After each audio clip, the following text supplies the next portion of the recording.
Bismillahirrahmanirrahim. Pada kesempatan kali ini, izinkan kami untuk menyampaikan mengenai aksi nyata modul 1.4 tentang budaya positif. Yang mana untuk modul 1.4 telah kami pelajari sebelumnya melalui LMS calon guru penggerak. Sebelum saya menyampaikan materi pada hari ini, ada sebuah pepatah yang mengatakan tak kenal maka tak sayang. Untuk itu kami mohon izin untuk memperkenalkan diri kami. Kami bernama Hafiz Hasanuddin sebagai guru kelas yang bekerja di SD Negeri Posdali 3 Kecamatan Jatinegara, Kabupaten Tegal. Adapun pengalaman selama beberapa tahun terakhir ini, saya alhamdulillah dipercaya sebagai mentor Google Master Planner. Selanjutnya saya juga menjadi sebagai salah satu instruktur PNM Kabupaten Tegal.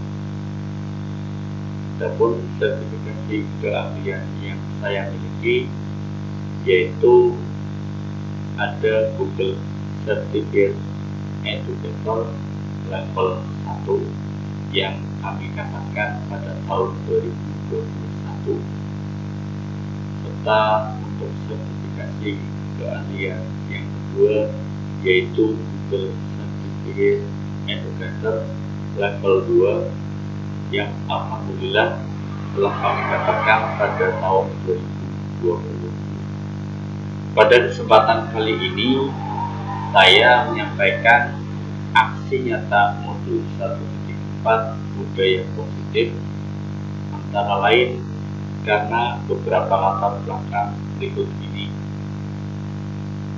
Di antaranya, budaya positif sangat mendukung dalam terciptanya pembelajaran yang kondusif, sehingga murid dan guru akan menemukan suatu kondisi pembelajaran yang menyenangkan,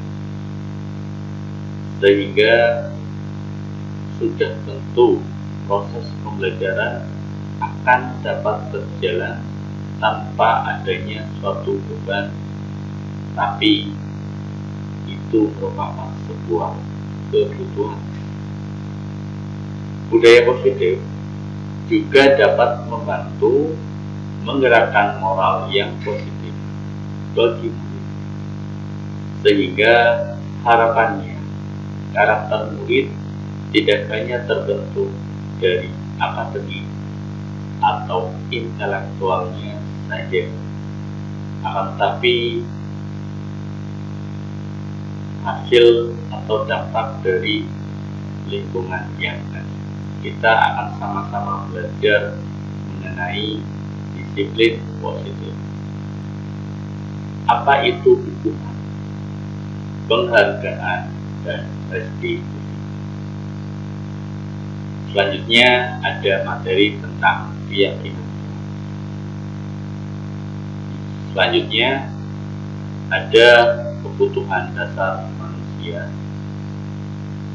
5 posisi kontrol, dan yang terakhir adalah segitiga restitusi.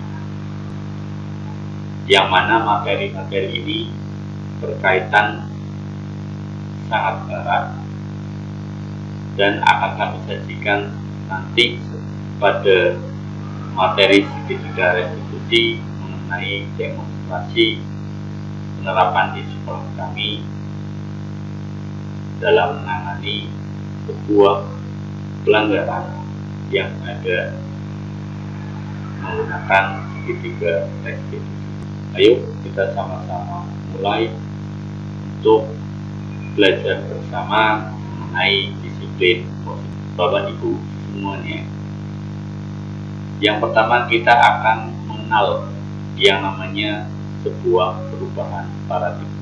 Kita demonstrasikan sebuah kegiatan yang bernama kegiatan kepalan tangan. Setelah itu silakan Anda membantu saya untuk mengambil secari kata, menuliskan sesuatu benda atau apa saja yang berharga menurut Anda. Setelah ditulis, kemudian letakkanlah pada genggaman tangan kanan Anda dan genggam erat-erat benda atau sesuatu tersebut dengan segala daya.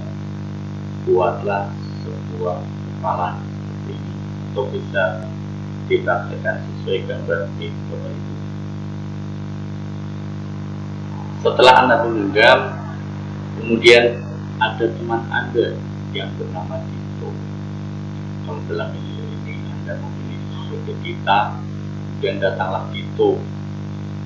Dito mencoba dengan sekuat tenaga dengan berbagai cara meminta Anda menghentikan benda tersebut. Dito tentu saja dalam ini sebagai si B berusaha membujuk, mengancam, menghadik, merayu, atau apa saja agar dapat membuka kepala tangan Anda. Selanjutnya, apa yang terjadi Bapak Ibu? Jika hal tersebut terjadi pada Anda, silakan ditulis dulu di kolom chat. Nanti tunggu update dari kami. Jika kami bilang silakan kirimkan, maka bisa dikirimkan di korea.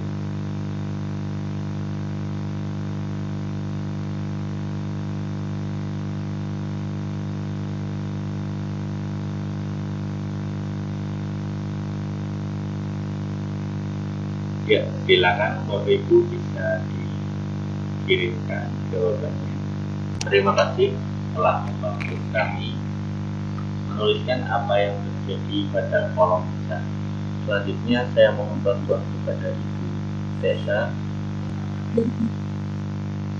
Silakan Bu. Baik, alasan saya cukup sederhana karena memang tangan itu kan apa ya, sesuatu yang memang harus saya pertahankan gitu. Seperti halnya misal saya memiliki sesuatu dan saya berhak untuk memperjuangkan itu gitu. Jadi ya menurut saya berhak untuk melakukan apa yang sedang ada dalam kepala saya itu. Jadi untuk mengetes juga seberapa kuat keingintahuan dia dan keingin apa ya, rasa ingin mempunyai gitu dari teman saya itu untuk melihat isi kepala saya. Gitu saja sih, Kak. Baik, ini luar biasa sekali apa yang disampaikan oleh rekan kita, Ibu Tessa Resti Rosavina. Terima kasih Ibu atas kesediaannya membantu saya dalam menyampaikan apa yang terjadi pada kegiatan kepala tangan. Sekali lagi ini sangat luar biasa. Pokoknya 2 jempol deh buat Ibu. Luar biasa. Baik, selanjutnya ada beberapa miskonsepsi, kesalahpahaman tentang makna kontrol ini. Seolah-olah guru berada dalam sebuah ilusi. Ilusi yang pertama yaitu guru mengontrol murid. Ya, di sini dapat kita artikan bahwa guru sepenuhnya dapat mengontrol murid. Ilusi yang kedua bahwa kritik dan membuat orang bersalah dapat menguatkan karakter. Dari sini bisa disimpulkan ketika guru membuat atau memiliki posisi kontrol sebagai pembuat orang bersalah, maka dia dapat menguatkan karakter murid itu sendiri. Itu adalah sebuah ilusi yang kedua. Selanjutnya, bahwa semua penguatan positif, efektif, dan bermanfaat. Selanjutnya, bahwa orang dewasa memiliki hak untuk memaksa. Kemudian ada sebuah perubahan paradigma, stimulus respon teori kontrol atau teori pilihan. Stimulus respon, kita mencoba mengubah agar orang lain berpandangan sama dengan kita. Selanjutnya, perilaku buruk dilihat dari suatu kesalahan. Orang lain bisa mengontrol saya bisa mengontrol orang lain. Pemaksaan ada pada saat rujukan gagal. Dan yang terakhir, model berpikir menang atau kalah. Selanjutnya, kita sama-sama mencoba Bapak Ibu untuk beralih ke teori kontrol atau pilihan berikut ini. Kita berusaha memahami pandangan orang lain tentang dunia. Tentu saja semua perilaku memiliki tujuan. Hanya Anda yang dapat mengontrol diri Anda. Tentunya hal ini telah kami sampaikan di awal kegiatan tematik, yaitu kegiatan kepala tangan. Tadi telah disampaikan tanggapannya yang sangat luar biasa oleh Ibu Desa mengenai kontrol kepala tangan, seperti apa yang beliau rasakan. Terus selanjutnya, Anda tidak dapat mengontrol orang lain. Kalau sebelumnya kan Anda dapat mengontrol orang lain dapat mengontrol Anda. Sekarang kita coba beralih ke teori ini, bahwa hanya Anda yang bisa mengontrol diri Anda dan Anda tidak bisa mengontrol orang lain. Selanjutnya ada kolaborasi dan konsensus menciptakan pilihan-pilihan baru.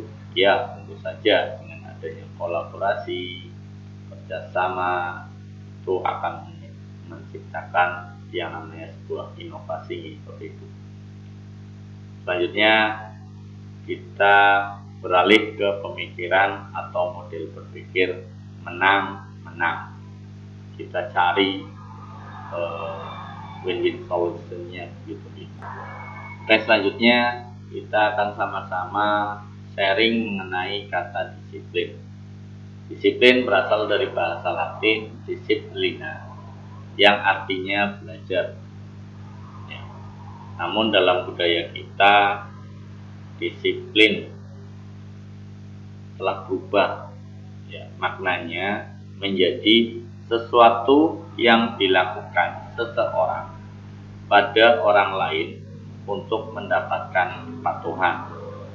Kecenderungan umum adalah menghubungkan kata disiplin dengan ketidaknyamanan, bukan dengan apa yang kita hargai atau pencapaian suatu tujuan mulia.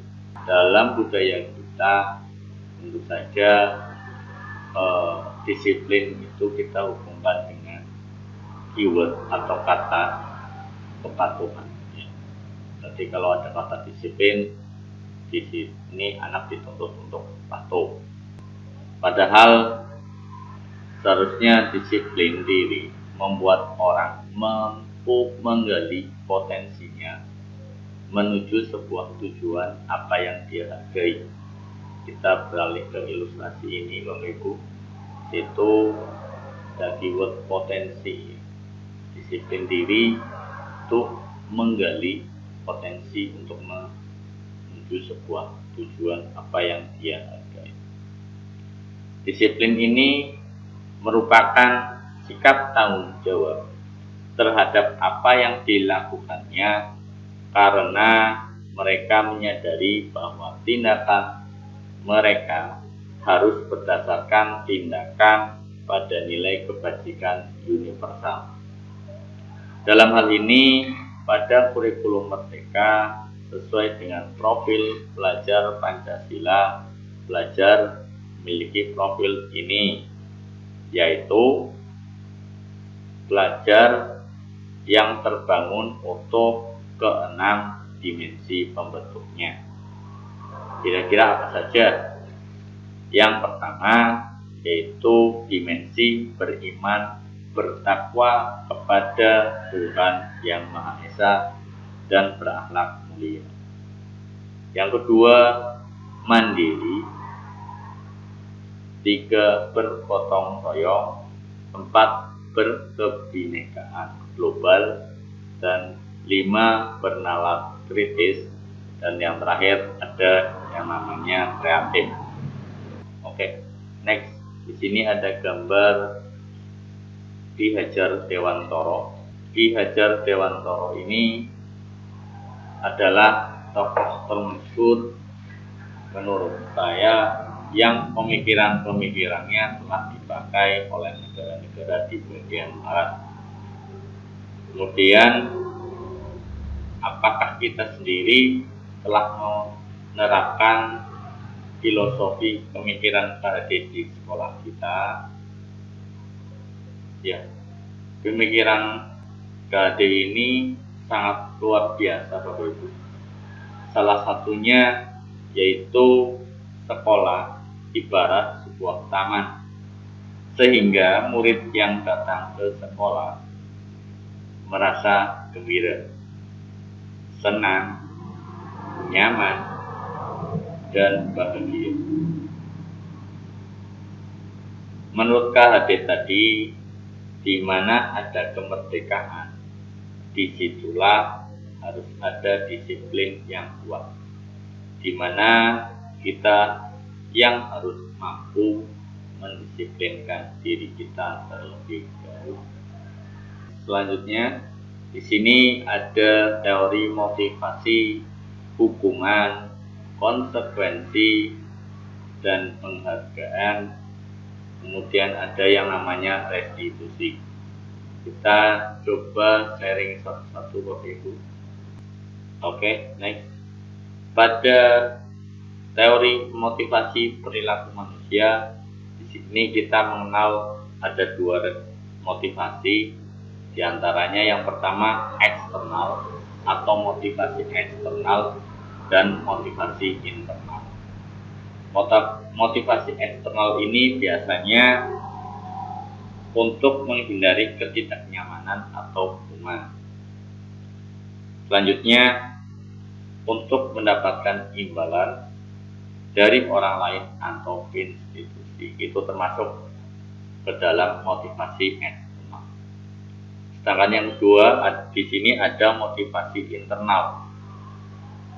Motivasi internal ini berguna untuk menghargai diri kita sendiri. Nah, motivasi internal ini adalah sebuah tujuan dari disiplin positif seperti apa yang telah kita sajikan pada slide sebelumnya.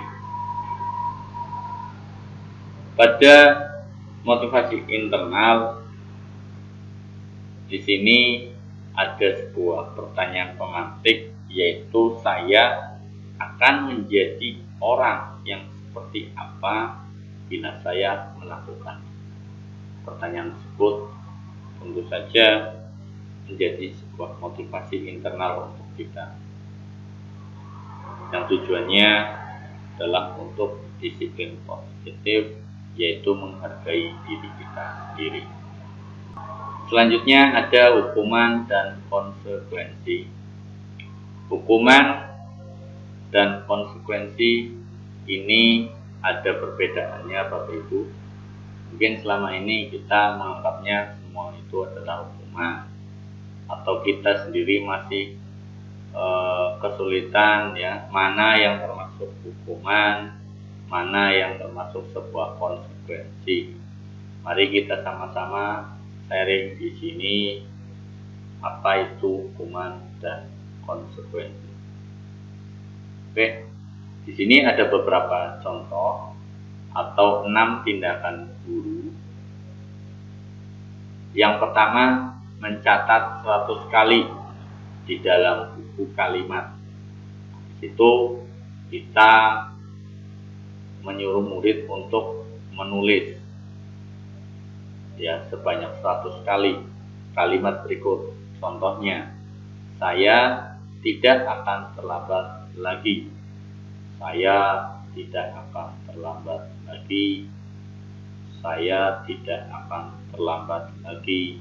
Saya tidak akan terlambat lagi. Mencatat kalimat tersebut sebanyak 100 kali ya, itu diberikan karena siswa atau murid terlambat ke sekolah. Nah, itu adalah tindakan guru, contoh yang pertama. Yang kedua, ada contoh lain dari tindakan guru, yaitu lari mengelilingi lapangan bola basket sebanyak 2 kali. Hal ini dilakukan karena murid tersebut terlambat hadir di sekolah. Selanjutnya, guru melakukan tindakan sebagai berikut. Murid diminta untuk push up sebanyak 15 kali. Hal itu dilakukan karena tidak menggunakan masker sekolah. Tidak menggunakan masker ke sekolah. Murid itu ya lupa tidak memakai masker, kemudian kita berikan sebuah tindakan kepada murid, yaitu untuk murid tersebut untuk melakukan yang namanya push up sebanyak 15 kali. Selanjutnya ada tindakan guru yang keempat. Contoh tindakan guru yang keempat, yaitu menggantikan kertas tugas teman lain yang telah dicoret-coret. Kita di kelas misalkan menemukan salah satu murid kita ya, kemudian melakukan sebuah kesalahan, yaitu mencoret-coret kertas tugas teman. Apa yang dilakukan oleh guru tersebut? Guru tersebut kemudian memerintahkan si anak tersebut untuk menggantikan kertas tugas temannya. Karena apa? Karena teman tersebut telah dicoret-coret ya kertas tugasnya. Selanjutnya ada tindakan guru,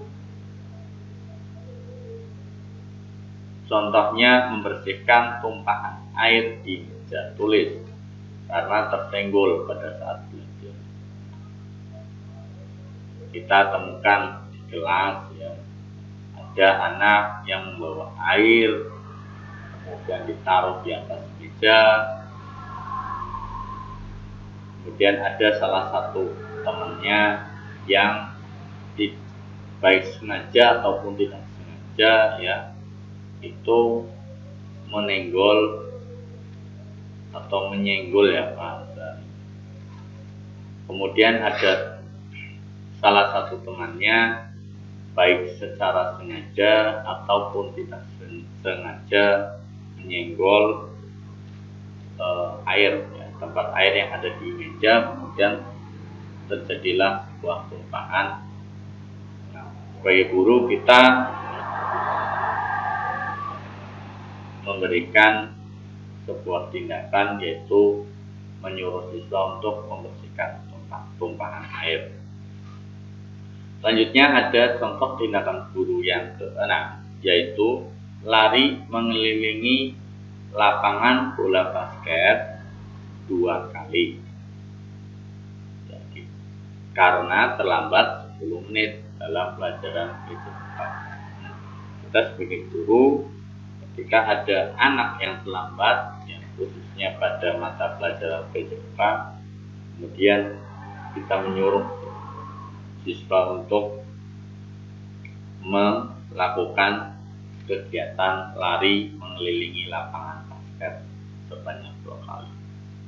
Nah, dari keenam contoh tindakan guru tersebut dapat kita kelompokkan mana yang masuk hukuman dan mana yang masuk konsekuensi.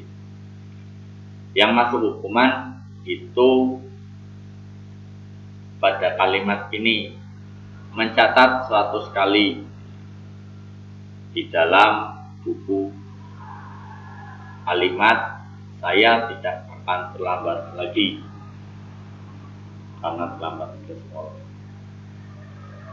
Yang masuk ke dalam hukuman lagi yaitu lari mengelilingi lapangan basket 2 kali karena terlambat hadir di sekolah.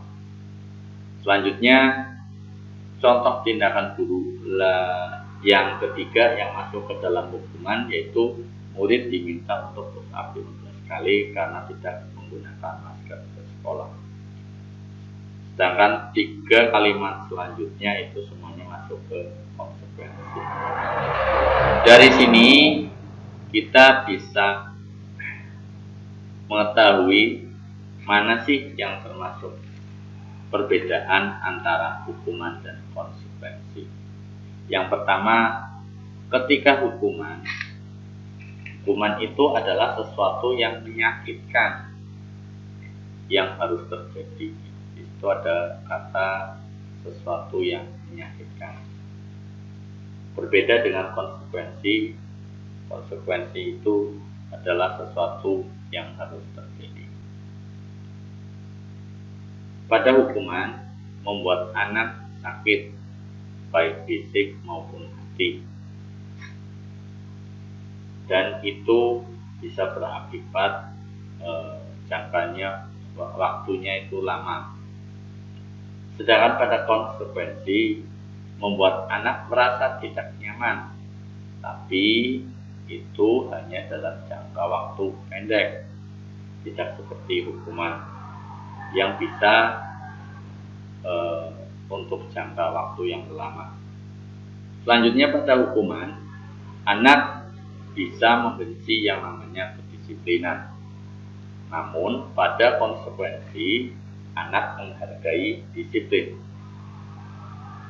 Pada hukuman, anak belajar untuk menyembunyikan kesalahan. Namun pada konsekuensi, anak belajar untuk mematuhi peraturan. Ya, itu sangat berbeda nih Bapak Ibu, walaupun agak mirip. Itu untuk kalimat 2 contoh tindakan guru yang agak mirip itu sama-sama menyuruh siswa untuk mengelilingi lapangan basket 2 kali. Tapi yang satu tindakan yang satu masuk hukuman dan yang satu lagi kok bisa masuk ke konsekuensi. Bedanya di mana? Bedanya ketika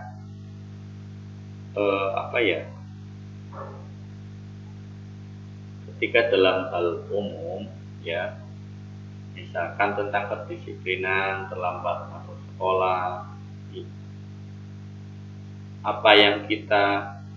tindakan apa yang kita lakukan kepada murid kita itu tidak sesuai dengan mata pelajaran, yaitu masuk hukuman.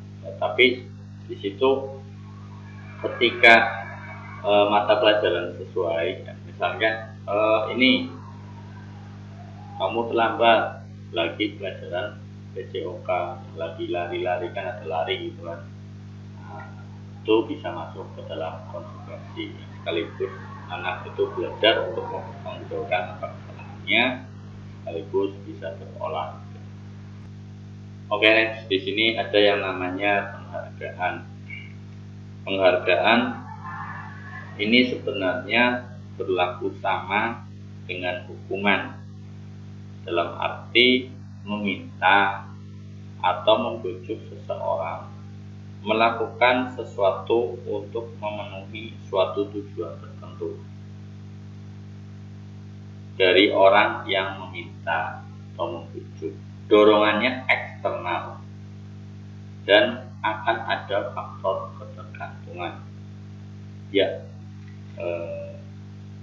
beberapa dampak dari pemberian penghargaan. Yang pertama itu ada pengaruh jangka pendek dan pengaruh jangka panjang.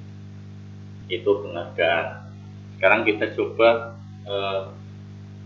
beralih ke dalam bentuk program kebajikan atau apresiasi Bapak Ibu. Dalam memberikan apresiasi, atau pengakuan perlu diingat beberapa hal. Yang pertama, beri pengakuan secara khusus. Yang kedua, beri pengakuan secara pribadi. Beri pengakuan kepada semua murid, artinya bergantian Bapak Ibu. Tidak si murid A terus. Jadi kita bisa memberikan pengakuan kepada merata kepada semua murid yang ada di dalam kelas kita. Selanjutnya, beri penguatan secara konsisten, terus berulang. Terus kemudian apresiasi, kita fokus pada proses. Selanjutnya ada contoh pengakuan atau apresiasi kebajikan. Di sini ada 3 contoh kalimat yang akan saya sharing dengan Bapak Ibu semua. Yang pertama, kemarin saya perhatikan rasa empati besar sekali pada saat menolong murid baru di kelas kita. Itu adalah contoh pengakuan atau apresiasi kebajikan yang pertama. Terus contoh kalimat yang kedua, saya menghargai kepedulianmu pada saat kamu membantu teman-temanmu di tugas kelompok. Jadi itu kalimat yang kedua. Untuk contoh pengakuan atau apresiasi kebajikan yang ketiga, terima kasih untuk rasa tanggung jawabmu pada saat kamu memungut kertas yang berserakan di lantainya. Dari ketiga kalimat dari ketiga contoh kalimat yang telah disajikan tadi, tentu saja kita bagi-bagi lagi ke dalam ketiga kolom. Pada contoh pengakuan atau apresiasi kebajikan yang telah kami bacakan tadi, di situ kita masukkan nilai-nilai kebajikan. Untuk kalimat yang pertama, nilai kebajikannya yaitu ada rasa empati. Itu kan tadi contohnya, kemarin saya perhatikan rasa empatimu besar sekali. Berarti kita masukkan itu ya, ketika memberikan sebuah pengakuan atau ketika, jadi kita masukkan nilai kebajikannya Bapak Ibu ketika kita memberi sebuah pengakuan atau apresiasi kebijakan. Pada kalimat pertama tadi rasa empati dimunculkan di situ Bapak Ibu. Pada kalimat yang kedua itu ada kepedulian. Ada nilai kebajikan yang namanya kepedulian. Jadi saya menghargai kepedulianmu. Jadi kita masukkan nilai kebajikan pada setiap kita memberikan sebuah pengakuan atau apresiasi kebijakan. Selanjutnya pada kalimat yang ketiga kita temukan juga nilai kebajikannya, yaitu rasa tanggung jawab. Tadi kan pada kalimat ketiga dijelaskan contoh kalimatnya seperti ini. Terima kasih untuk rasa tanggung jawab. Jadi nilai kebajikan itu selalu dimasukkan ke dalam pengakuan atau apresiasi kebijakan. Jadi sampai sini paham Bapak Ibu bagaimana cara kita untuk memberikan pengakuan atau apresiasi kebajikan kepada murid kita, yaitu dengan cara menyisipkan nilai-nilai kebajikan dalam setiap tindakan kita ketika kita memberikan sebuah pengakuan atau apresiasi kebajikan. Bisa dipahami Bapak Ibu. Baik, selanjutnya di sini kami telah mengimplementasikan yang namanya pengakuan atau apresiasi kebijakan pada sekolah kami. khususnya pada semester 1 tahun pelajaran 2022-2023 kemarin pas tanggal 17 Desember 2022. Kami mencoba membuat sebuah piagam bintang kebaikan. Formatnya kemungkinan hampir sama dengan piagam penghargaan yang sebelumnya kami berikan kepada anak-anak sebelum kami mempelajari modul 1.4 ini. Tapi setelah kami mempelajari modul 1.4 ini melalui program pendidikan guru penggerak, kami mencoba untuk bertransformasi atau berinovasi membuat sebuah piagam bintang kebaikan. Di situ kami menyisipkan nilai kebajikan, yaitu nilai kebajikan di sini sebagai contoh ini kepedulian tinggi. Piagam bintang kebaikan ini tidak hanya untuk siswa yang pintar saja, bagi guru kita bisa mengapresiasi atau memberikan pengakuan kepada murid kita. Sebagai contoh, ada murid yang selalu berangkatnya pagi, datang awal, lebih cepat dari temannya selama 1 semester terus-menerus. Ya, kita perlu untuk memberikan piagam bintang kebaikan ini sebagai bentuk pengakuan atau apresiasi kebajikan dari apa yang telah dilakukan oleh murid kita. Selanjutnya kita akan sama-sama sharing mengenai apa itu restitusi. Perlu Bapak Ibu ketahui bersama bahwa restitusi adalah proses menciptakan kondisi murid untuk memperbaiki kesalahan mereka sehingga mereka bisa kembali pada kelompok mereka dengan karakter yang lebih kuat. Restitusi juga merupakan proses kolaboratif yang mengajarkan murid untuk mencari solusi untuk masalah mereka dan membantu murid berpikir tentang orang seperti apa yang mereka inginkan menjadi sebuah tujuan yang mulia,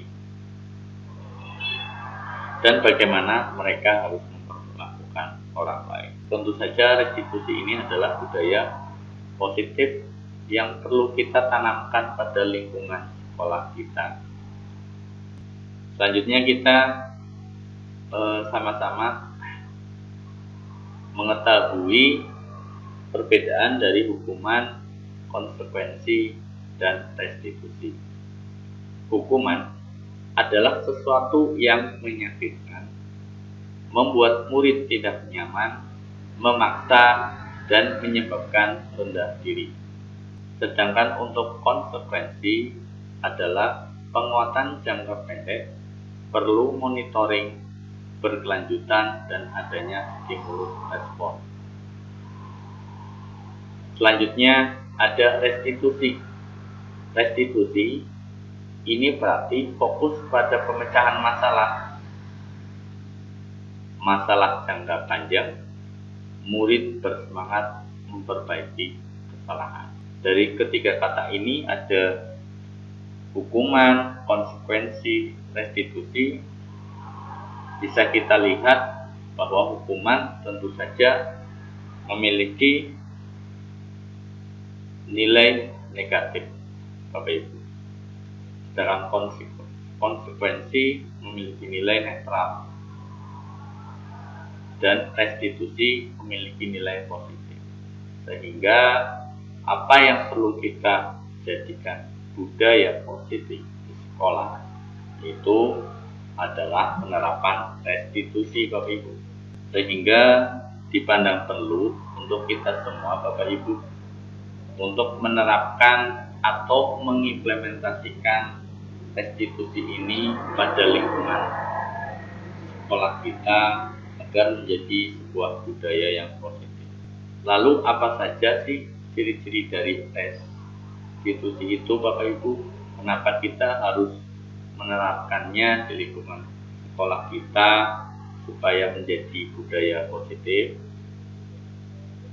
Baik, izinkan kami untuk menyampaikan apa yang telah saya pelajari pada modul 1.4 budaya positif.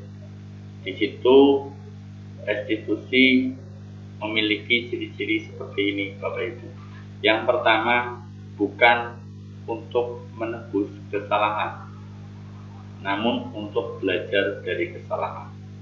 Ya Bapak Ibu, bahwa restitusi itu tujuannya bukan untuk menebus kesalahan seseorang, tapi membuat murid itu belajar dari kesalahan.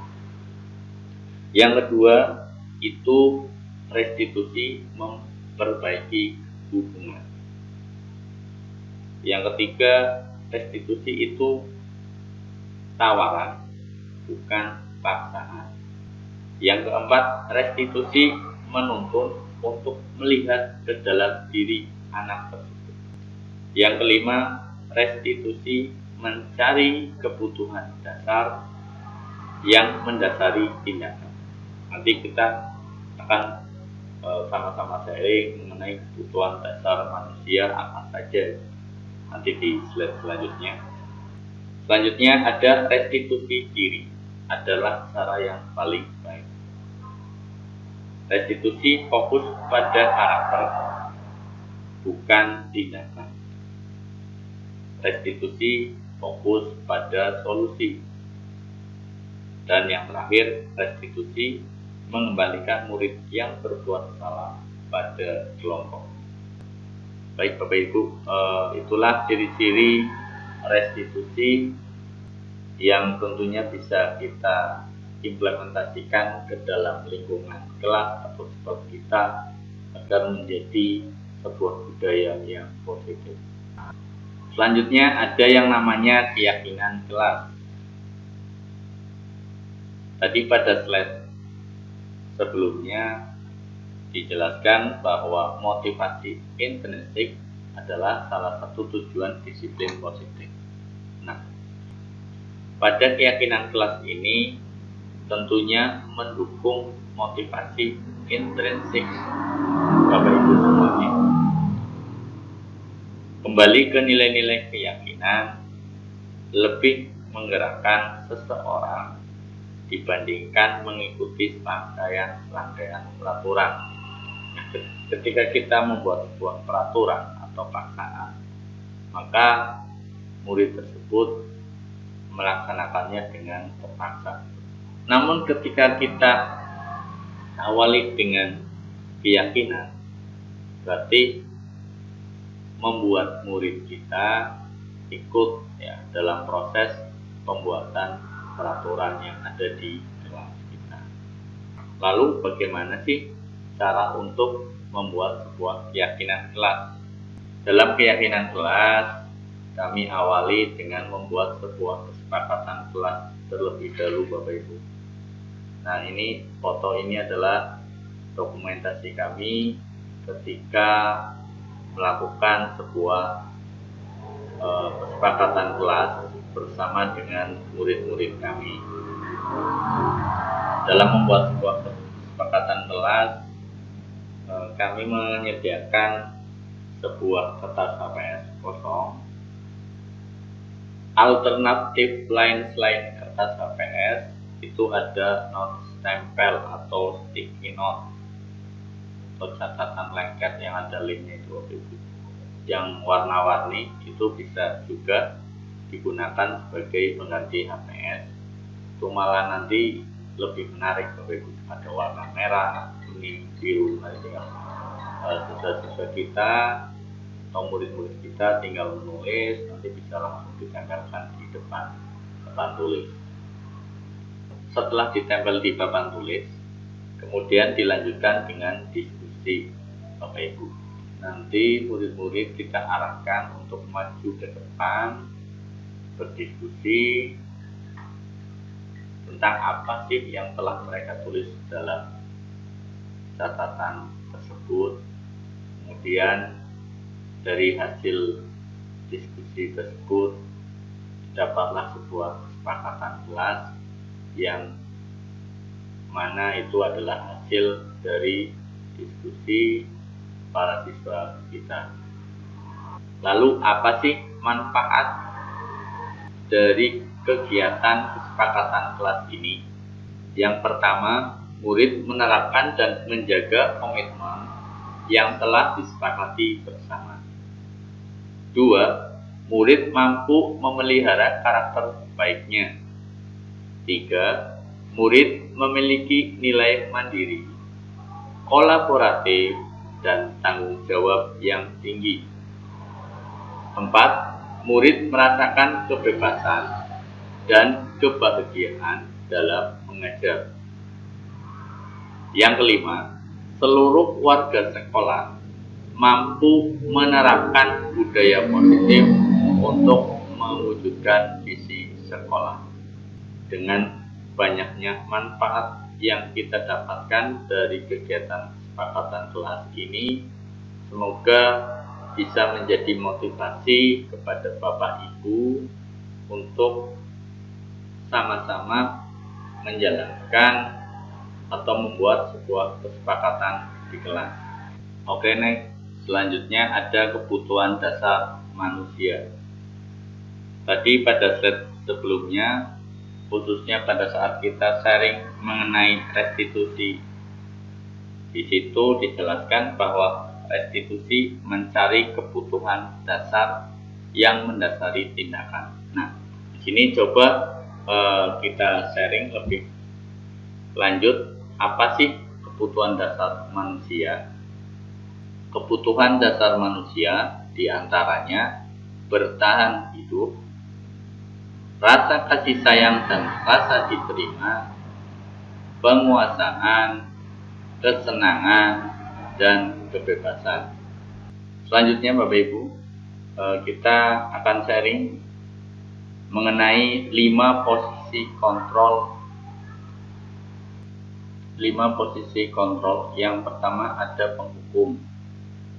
Seorang penghukum bisa menggunakan hukuman fisik maupun verbal. Yang kedua, ada posisi kontrol yang namanya pembuat merasa bersalah. Pembuat merasa bersalah ini biasanya menggunakan keheningan yang membuat orang lain merasa tidak nyaman, bersalah, atau rendah diri. Selanjutnya ada posisi kontrol sebagai teman.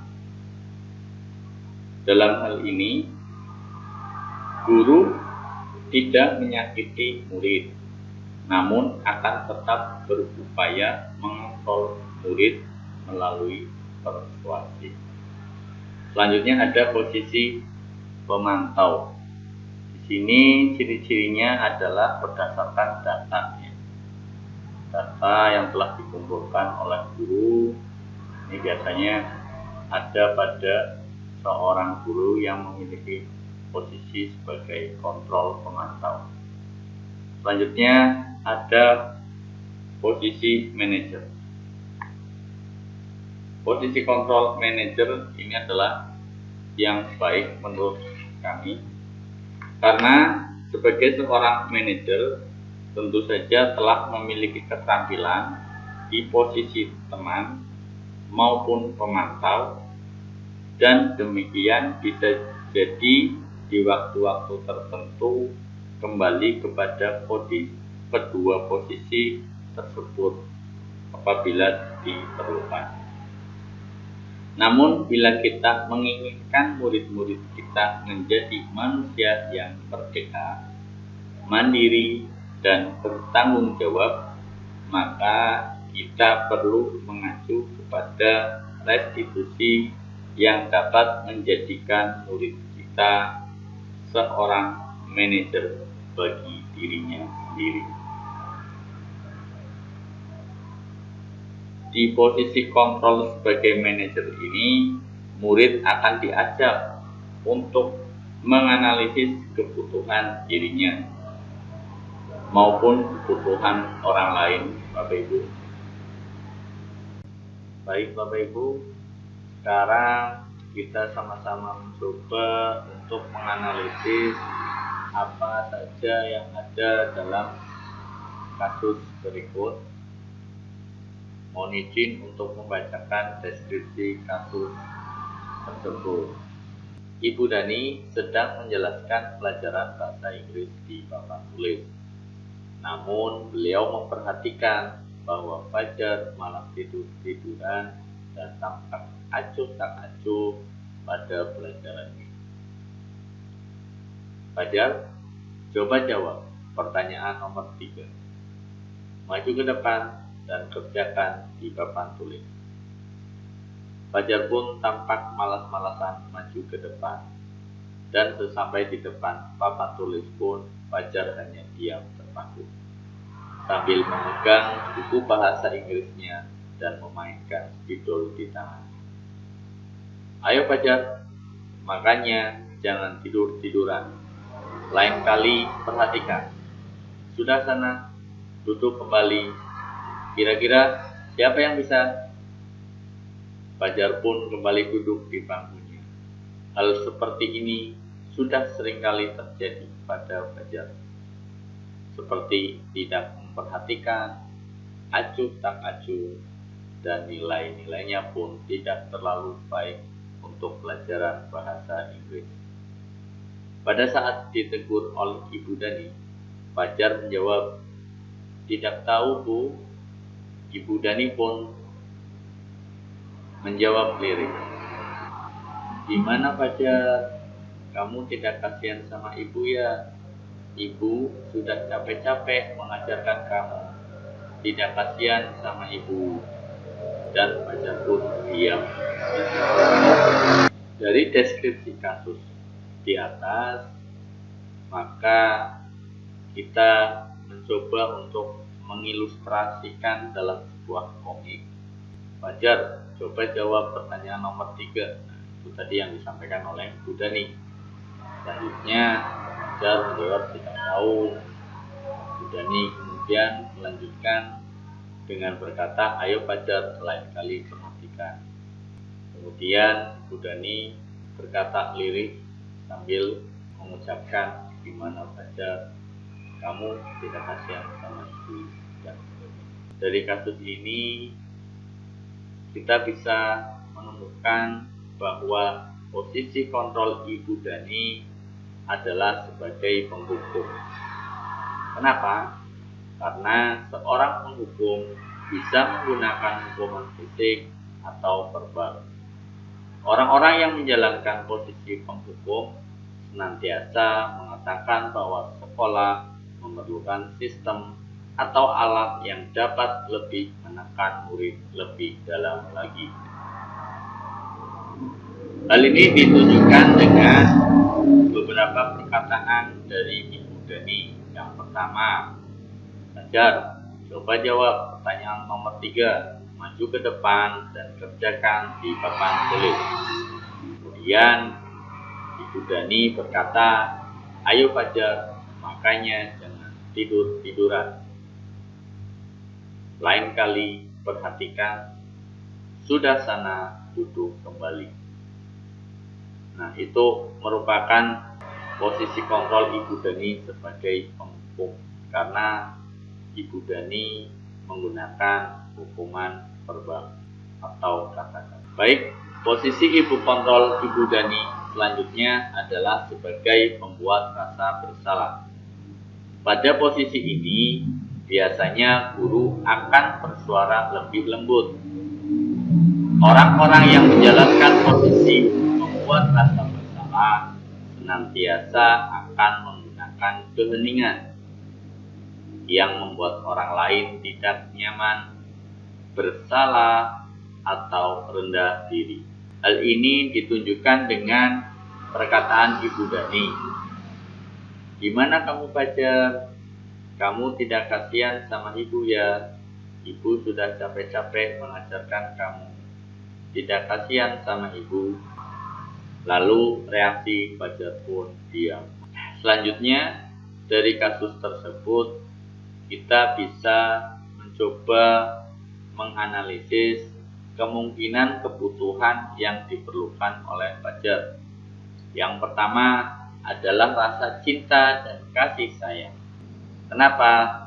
Karena Fajar butuh bimbingan atas dasar kasih sayang tanpa sikap marah. Kedua, kebutuhan akan kasih sayang. Fajar merasa bosan dengan pembelajaran yang dilakukan, butuh metode pembelajaran yang menarik dan menyenangkan. Ketiga, kebutuhan akan penguasaan. Hal ini karena Fajar membutuhkan penguasaan materi bahasa Inggris. Selanjutnya, kita akan sama-sama sharing mengenai apa itu segitiga restitusi. Berdasarkan pengalaman kami yang telah membaca modul 1.4 budaya positif, restitusi adalah proses kolaboratif yang mengajarkan murid untuk mencari solusi dari masalah yang dihadapinya dan membantu murid berpikir tentang orang seperti apa yang mereka inginkan dan bagaimana mereka harus memperlakukan orang lain. Restitusi juga membantu murid menjadi lebih memiliki tujuan, disiplin positif, dan memulihkan dirinya setelah berbuat salah. Penekanannya bukanlah pada bagaimana berperilaku untuk menyenangkan orang lain atau menghindari ketidaknyamanan, namun tujuannya adalah menjadi orang yang menghargai nilai-nilai kebajikan yang mereka percayai.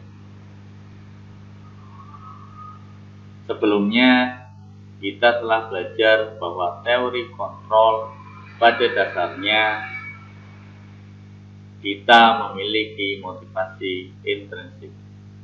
Melalui restitusi, ketika murid berbuat salah, guru akan menanggapi dengan cara yang memungkinkan murid untuk membuat evaluasi internal tentang apa yang dapat mereka lakukan untuk memperbaiki kesalahan mereka dan mendapatkan kembali harga dirinya.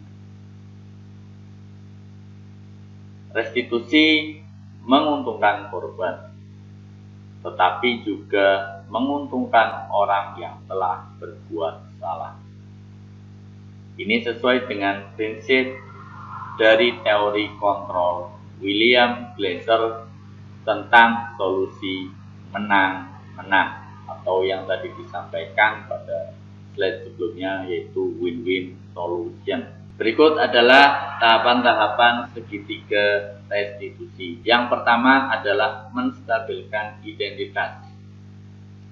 Setelah kita melaksanakan yang namanya menstabilkan identitas, kemudian kita ke tahap selanjutnya, yaitu validasi kebutuhan. Setelah itu kemudian kita kembalikan lagi mereka dengan menanyakan keyakinan. Adapun contoh dari menstabilkan identitas antara lain: 1. Setiap orang pasti pernah melakukan kesalahan. 2. Kamu bukan satu-satunya yang pernah melakukan ini. Itu ketika masih di tahap menstabilkan identitas. Selanjutnya untuk contoh ketika sudah memasuki tahap validasi kebutuhan. Yang pertama, kamu tentu punya alasan mengapa melakukan itu. Selanjutnya, adakah cara yang lebih efektif untuk mendapatkan apa yang kamu butuhkan? Setelah validasi kebutuhan, kemudian kita ke tahap selanjutnya, yaitu menanyakan keyakinan. Sebagai contoh, kita bisa menanyakan seperti ini. Nilai-nilai apa yang telah kita sepakati? Atau contoh lain, kita bisa menanyakan, kamu ingin menjadi orang yang seperti apa? Baik, selanjutnya kami tampilkan mengenai aksi nyata budaya positif yang telah kami implementasikan di sekolah kami. Silakan Bapak Ibu bisa sama-sama untuk sharing di sini.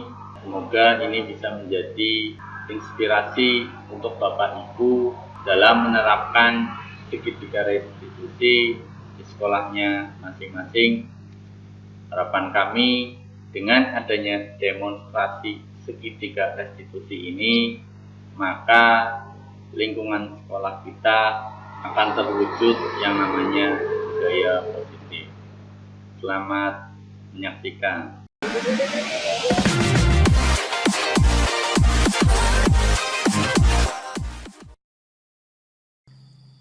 Assalamualaikum warahmatullahi wabarakatuh. Perkenalkan, nama saya Talkis Hasanuddin, peserta calon guru penggerak Angkatan 7 dari Kabupaten Tegal.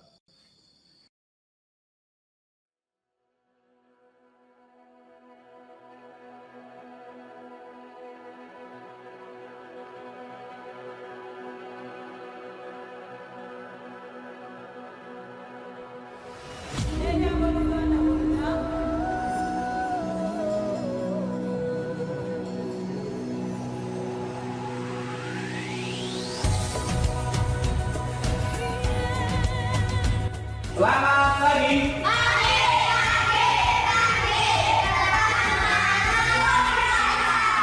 Tepuk satu kali, dua kali, tangan, pegang kepala, pegang mata, pegang hidung, pegang dahi.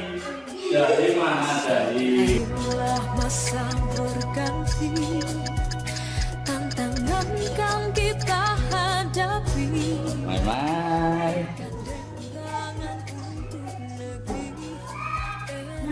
Kenapa Meme buang sampah di kelas? Halo Mai, lihat Pak Guru. Kenapa buang sampah? Lupa. Nanti ini ya, ada Pak Guru setelah ini ya. Setelah kalian istirahat semua ya. Belajar Pancasila, ayo kita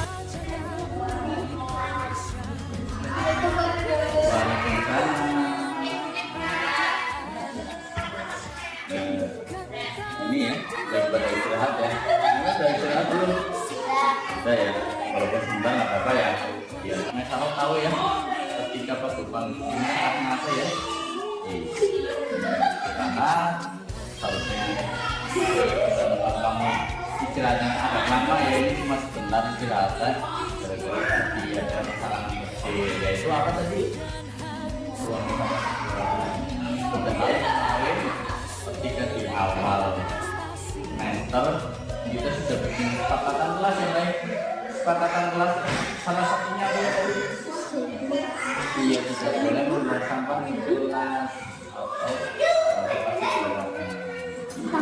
terus selain itu apa kesepakatannya yang dilakukan tidak boleh. Nanti Pak Guru kasih HPS ya, kasih HPS, nanti kamu tulis ya. Kita belajar Pancasila, ayo kita jaga untuk Indonesia. Kita belajar Pancasila, kita bernafas dalam sila-sila damai. Kita belajar Pancasila, ayo kita jaga untuk Indonesia.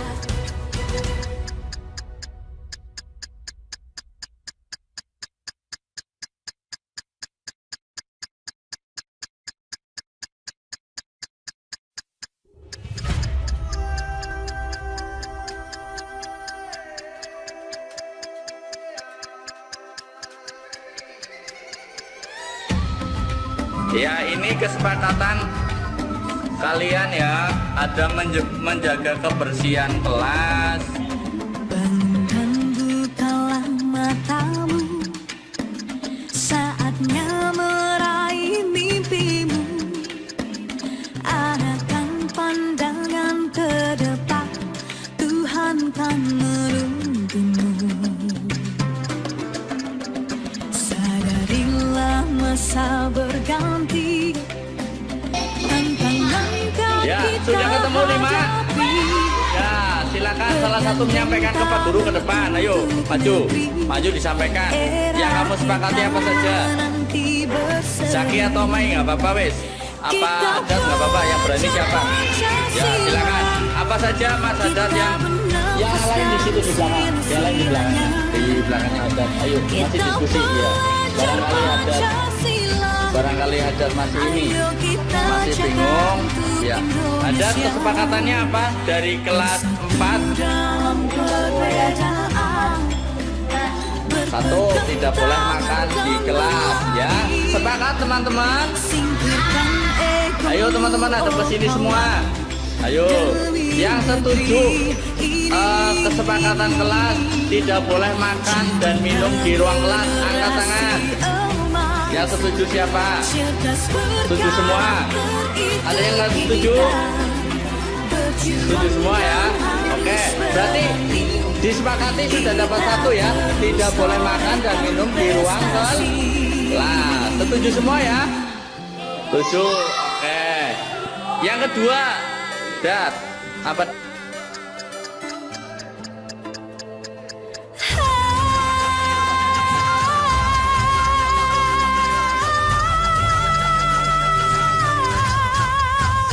Kita belajar Pancasila, Pancasila bernafas dalam sila-silanya. Kita belajar Pancasila, ayo kita jaga untuk Indonesia. Kita belajar Pancasila, kita bernafas dalam sila-silanya.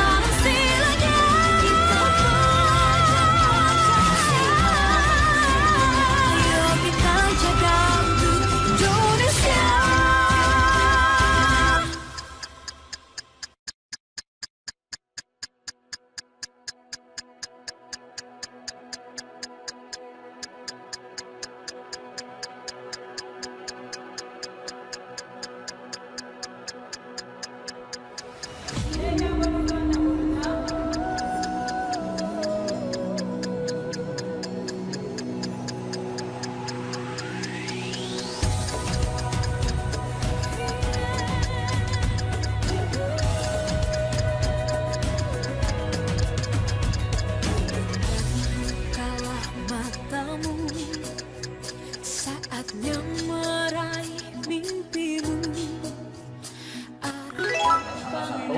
Kesepakatan yang telah kita buat di awal semester, yaitu apa tadi? Kira-kira itu salah nggak? Jadi menempati kesepakatan yang kita buat apa? Tidak menempati ya. Apa salah? Ya, ini adalah ya. Jadi karena tidak disepakati bulan Februari padahal di awal semester itu sudah dibuat bersama ya. Itu main satu berarti tahu ya kesalahan misalnya ya, kira-kira nanti solusinya apa kalau supaya mereka tidak berubah.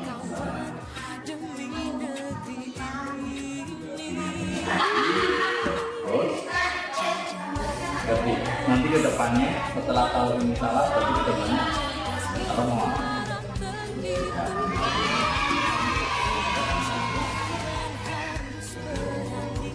Kalau mau membangun kamar taruh di sini. Setelah kita ini ya berbicara tentang pelanggaran yang telah ini, kesepakatan yang telah dilanggar oleh Mesaroh. Mesaroh mau menyampaikan apa nih dulu?